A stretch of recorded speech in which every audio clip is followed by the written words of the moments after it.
Hello दोस्तों, हमारे YouTube channel देव63 knowledge पर आप सभी का स्वागत है। आइएगा, आज हम हमारा जो चैप्टर स्टार्ट करने वाले हैं वो है बहुपद का। ठीक है, बहुपद पॉलिनोमियल्स का जो चैप्टर है वो आज हम यहाँ पे सीखने वाले हैं, यानी उसके बारे में हम आज जो भी जानकारी है उसे हम करने वाले हैं, आगे आपको शेयर करने वाले हैं।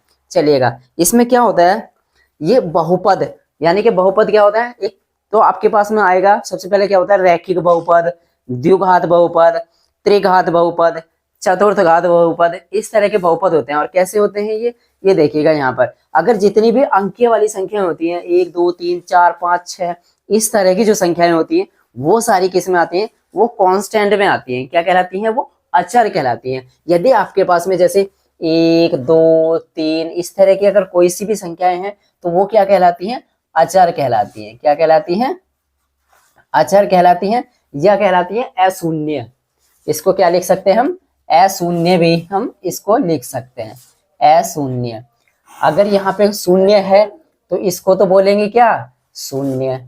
ठीक है, अगर आपके पास में 1 2 3 इस तरह की हैं तो इसे बोलेंगे कांस्टेंट यानी कि अचर पद, और या अशून्य बोल सकते हैं।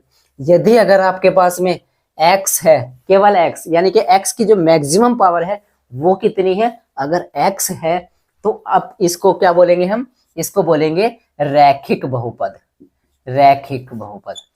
ठीक है, इसको क्या बोलेंगे, रैखिक। अगर हमें इससे बहुपद बनाना है तो कैसे लिखेंगे हम इसको, हम कैसे लिखेंगे, इसको लिखेंगे हम ax प्लस बी, जहां पे क्या है a और b क्या है, कांस्टेंट राशि है, और x क्या है, ये चर कहलाता है। क्या कहलाता है, चर कहलाता है। तो ये हो जाएगा ax प्लस बी, यानी कि ये कौन सा बहुपद हो गया, रैखिक बहुपद हो गया। कौन सा बहुपद हो गया, ये रैखिक बहुपद। ये आपका हो जाएगा रैखिक बहुपद हो जाएगा, जहां पे a is not equal to क्या होगा, 0, यानी कि a जो है 0 के बराबर नहीं होना चाहिए। अगर हम a को 0 के बराबर रख सकते हैं, रखेंगे ना, अगर a की वैल्यू हम यहाँ पे 0 रख दें तो ये तो 0 हो गया। ये फिर किस में चला जाएगा, b वाला, ये आपका चला जाएगा 1 2 3 4 में, यानी अचर वाले में, अशून्य वाले में। ठीक है, समझ आया यहाँ तक। चलिएगा, अगर यहाँ पे x की पावर कितनी हो, 2 हो, जहां पे x की पावर कितनी हो, 2 हो, तो उसे क्या बोलते हैं, द्विघात बहुपद।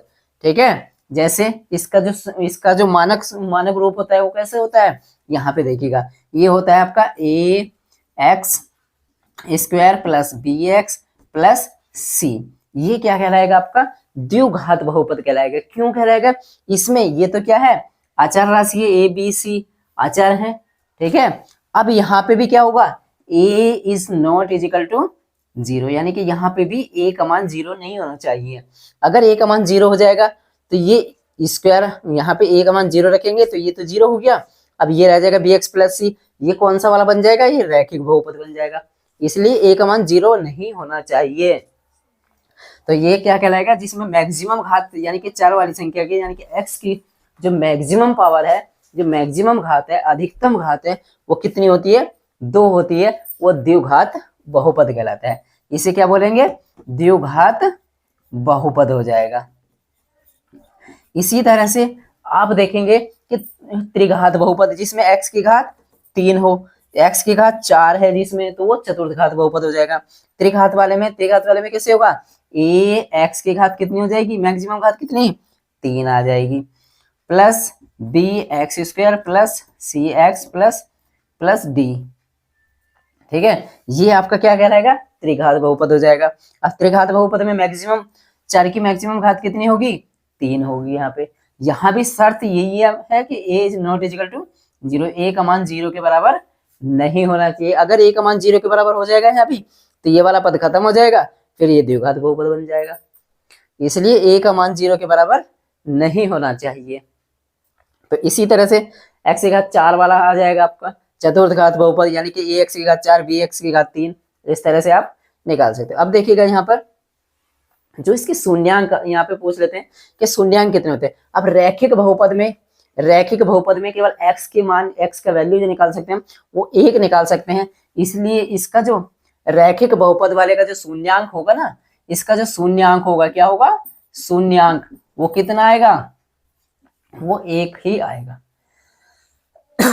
सॉरी, यानी कि x की वैल्यू कितनी आएगी, सिर्फ x का एक ही मान आ सकते हैं यहाँ से, तो ये एक शून्यंक हो गया। यहाँ से दो मान आ सकते हैं, तो यहाँ से इसका शून्यंक कितना हो जाएगा, इसका अगर हम शून्यंक देखें द्विघात बहुपद का, इसका शून्यंक देखें तो वो कितना आ जाएगा, यहाँ पे आ जाएगा 2 आ जाएगा।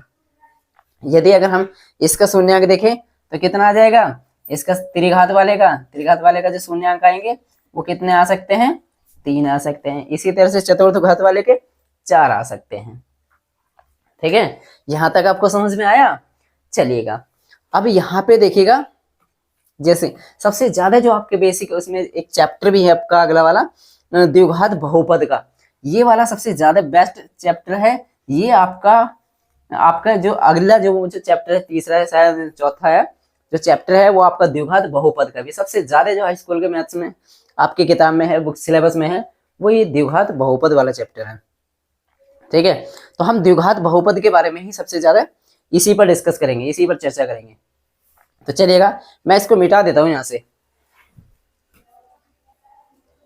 चलिएगा तो हम यहाँ पे जो सीखने वाले हैं, जो बेस आपका जो आपके यहाँ पे सबसे ज्यादा आपके सिलेबस में आता है, वो आता है द्विघात बहुपद का। द्विघात बहुपद हमने लिखा था अभी, कैसे लिखा था, वो था ax² plus bx plus c, ये आपका द्विघात बहुपद है। जहां पे कंडीशन क्या आती है, जहां पे शर्त क्या आती कि a is not equal to 0, यानी कि a जो है 0 के बराबर नहीं होना चाहिए।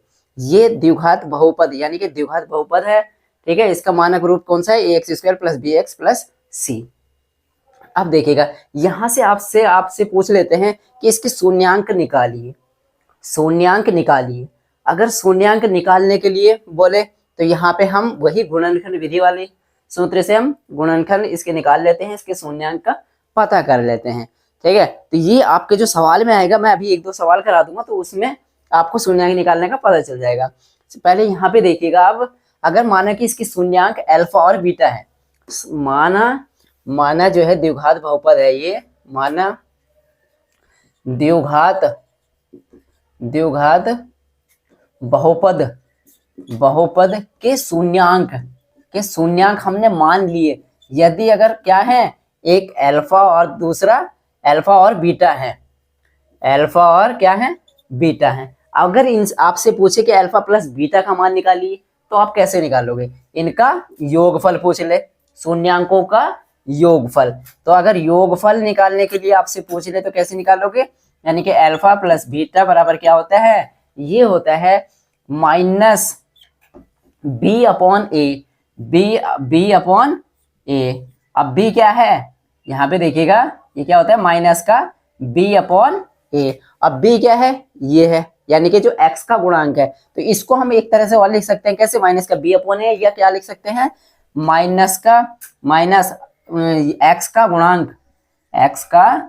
गुणांक या बटे x² का गुणांक, यानी कि a है, a किसका गुणांक है, x² का, तो x² का गुणांक, ये भी आप निकाल सकते हैं।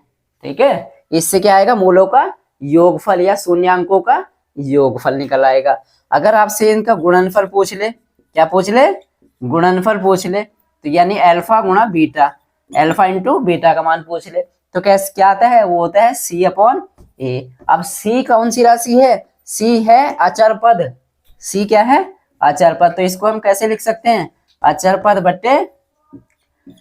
बटे कौन सा, यानी a क्या है, x² का गुणांक, तो इसको लिख लेंगे x² का गुणांक, यानी कि जो अचर वाली संख्या है ये वाले अचर पद बटे क्या होगा, x² का गुणांक। तो इस तरह से आप इनके शून्यंकों का गुणनफल या शून्यंकों का गुणनफल और शून्यंकों का योगफल भी निकाल सकते हैं। ठीक है, कई बार क्या होता है आपके बोर्ड एग्जाम में आपको दे दिया जाता है कि मूलों का योगफल ये है और मूलों का गुणनफल ये है। अब उससे आप समीकरण बनाइए। माना सपोज करिएगा आपको क्वेश्चन किस तरह से देते हैं कि योगफल दे देते हैं, यानी कि अल्फा और प्लस बीटा का मान दे देते हैं और गुणनफल दे देते हैं, तो आप कैसे समीकरण बनाएंगे द्विघात समीकरण। तो मूलों का योगफल क्या आएगा, यहाँ पे आ जाएगा, और मूलों का मैं चलिएगा एक समीकरण वाला सूत्र भी बता देता हूँ आपको। अगर हमें आपको समीकरण बनानी है,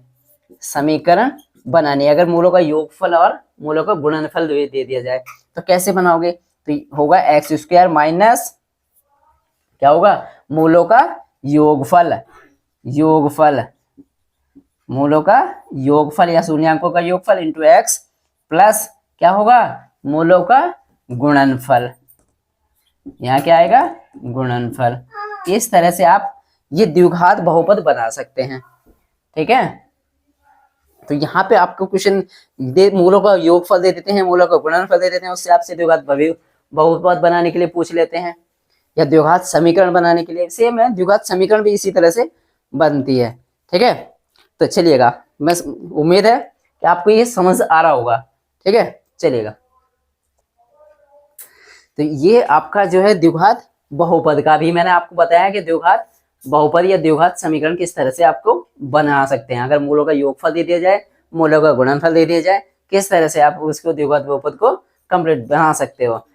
अब चलिएगा, हम इसके शून्यांक कैसे निकालते हैं। शून्यांक निकालते हैं गुणनखंड विधि से निकालते हैं। अब कैसे, यदि अगर आपको, मैं मान लेता हूँ यहाँ पे आपको कोई भी समीकरण दे दिया जाए, कोई भी समीकरण दे दे, जैसे अब चलिएगा हम ये क्या करेंगे, द्विघात उसी में करेंगे, या चलिएगा एक सवाल ले ही लेते हैं। यहाँ पे ले लिया हमने, माना कि x square plus 4x minus क्या ले लें, यहाँ पे ले लेते हैं हम, या यहाँ पे कर देते हैं हम 2x और माइनस कर लें 8 बराबर, ये आपका द्विघात बहुपद है। अब इसको हल करके हमें इसके शून्यांक निकालने के लिए बोल दें तो किस तरह से निकालेंगे।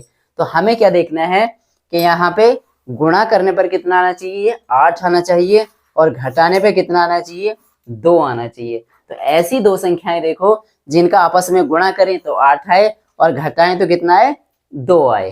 तो हम यहाँ पे क्या करेंगे, एक्स स्क्वायर प्लस, ऐसी कौन कौन सी दो संख्या है, 4 दूनी 8, 4 की और 2 की गुणा कर रहे हैं तो 8 आ रहा है, और घटा रहे हैं तो 2 भी आ रहा है। तो हमारी कौन कौन से हो जाएंगे, एक तो 4 और 4 माइनस 2, यानी 4 दूनी 8, 4 में से 2 घटाए 2, x माइनस 8। अब क्या करेंगे, एक्स स्क्वायर प्लस, इस ब्रैकेट को हटाएंगे, 4 की गुणा x से करेंगे तो 4x माइनस 2 की गुणा x से करेंगे तो 2x माइनस 8। अब यहाँ से इन दोनों से हमें क्या कॉमन आ रहा है, x कॉमन आ रहा है, तो ये हो गया x प्लस का 4। यहाँ से क्या कॉमन आ रहा है, माइनस का चिन्ह है, तो चलिएगा माइनस का लगा लिया। यहाँ से क्या कॉमन ले सकते हैं, 2, तो यहाँ कितना रह गया, x माइनस है तो इसलिए अंदर वाला चिन्ह बदल जाएगा, ये हो गया प्लस का 2 चौके 8। तो ये क्या हो गया, x प्लस का 4, और यहाँ से क्या बचा, एक x और ये माइनस का 2। तो इसके जो शून्यांक निकालेंगे, अब हमें क्या करना पड़ेगा, यदि अगर शून्यांक का मतलब ये होता है, यदि हमें x की वैल्यू यहाँ से अगर 0 इसके बराबर हम 0 रखें, और ये वाली वैल्यू इससे क्या हो, संतुष्ट करे, यानी कि x की जगह पे एक बार 4 रखेंगे और एक बार क्या रखेंगे, x की जगह पे प्लस का यहाँ से रखेंगे हम, x प्लस 4 है, तो हम क्या करेंगे, x प्लस 4 बराबर 0 रखने पर तो x बराबर क्या होगा, माइनस के 4, यानी कि x का मान यहाँ पे अगर हम 4 रखेंगे तो इस समीकरण को संतुष्ट करेगा। तो इसलिए एक शून्यांक तो ये हो गया माइनस का 4, और एक शून्यांक क्या हो जाएगा, प्लस का 2। अब क्या रखेंगे हम, x माइनस 2 बराबर 0 रखने पर। अब यहाँ पे हम 0 रखेंगे तो x बराबर कितना आ गया, 2 आ गया। तो ये क्या है, इसको ये इसके दोनों क्या आ गए, एक तो आ गया माइनस के 4 और एक आ गया 2। ये इस द्विघात बहुपद के क्या आ गए, शून्यांक आ गए। अगर हम द्विघात समीकरण, ये बराबर 0 हो गया, ये द्विघात समीकरण बन गया, इसके क्या कह लेते हैं द्विघात समीकरण में, इसके मूल निकल के आ गए। यानी कि जो अभी हमने देखे थे कौन कौन से, अल्फा का मान, माना एक अल्फा है, ये हो गया माइनस का 4, और दूसरा बीटा, बीटा कितना निकल के आ गया, ये 2 आ गया। तो ये इस तरह से 2 इसके बहुपद आ गए या मूल आ गए। तो इस तरह से हम इसको, इसके गुणनखंड विधि से क्या कर सकते हैं, मूल निकाल सकते हैं, इसके शून्यांक हम ज्ञात कर सकते हैं। ठीक है, तो चलिएगा आज की क्लास में हम इतना ही रखते हैं, बाकी ये द्विघात समीकरण में पढ़ेंगे। हम जो सीखेंगे इसकी प्रश्नावली 2.1 के सवाल करने, यानी भाज्य, भाजक, भागफल, उस टाइप के जो सवाल हैं आपके, वो सारे कल की क्लास में हम स्टार्ट करने वाले हैं। थैंक यू दोस्तों। यदि अगर वीडियो पसंद आया हो तो प्लीज वीडियो को लाइक करिएगा, चैनल को सब्सक्राइब करिएगा, हमें सपोर्ट करिएगा। Thank you. जय हिंद, जय भारत।